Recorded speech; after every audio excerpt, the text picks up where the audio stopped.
Hi, we're sitting here with Scott from Castleworks Landscaping. Scott, do you mind if I ask you a couple questions? Okay. I know a lot of people are really confused about the difference between stamped concrete and pattern concrete and pavers. Can you tell me the difference between that? Well, I would say that the main difference between the two is that with the freeze and thaw cycles that you have in the springtime, in through the winter time, where the ground tends to move with the icing and the freezing and thawing. Concrete has more of a rigid quality to it and doesn't have a flexibility. So when the ground moves, it tends to break the concrete or crack it. You see that in sidewalks, you see it in patios, driveways, you see that type of thing happening all the time. With pavers, each paver itself is a relief joint so that it can relieve that pressure of the movement in the ground from the underneath side. You'll see in the sidewalks, again, where there's a line that's pressed into the concrete and makes it look like a block. Well, those blocks, those lines are there so that you can control where that cracking will occur. It's something that's expected with that type of a product.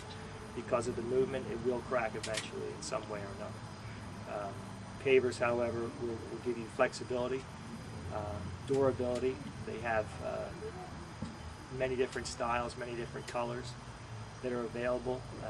Pattern concrete, stamped concrete would also allow different patterns and coloring and pigmentation, things of that sort.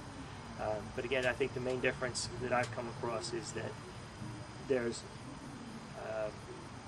a difference in the flexibility of the system itself. Okay, great. That's good to know, because if you're going to spend all that money and you don't want lines all across your patio and things buckling. You would have to cut in, as I understand, you have to cut in some relief joints into that patio, so that you can control. They're called a control joint, where you would control where that cracking hopefully would occur. As long as you have it in the right place, you may not see it. If you don't, you'll probably find it. It's not easy to repair. It's the other thing that makes it different. Okay. Pavers, if you have an issue with them in any particular way, if you're, get some rust stains, or you get some type of scuff marks from kids dragging something across there, the pavers can be relatively easily interchanged with new ones, and it's not a big deal to do that.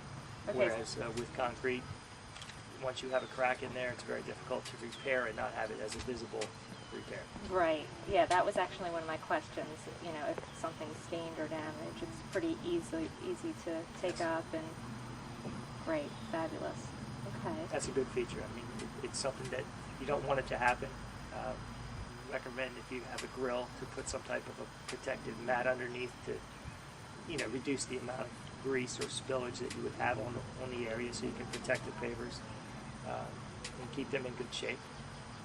Now, would you say then it's a good idea to seal the pavers? Is that an advantage?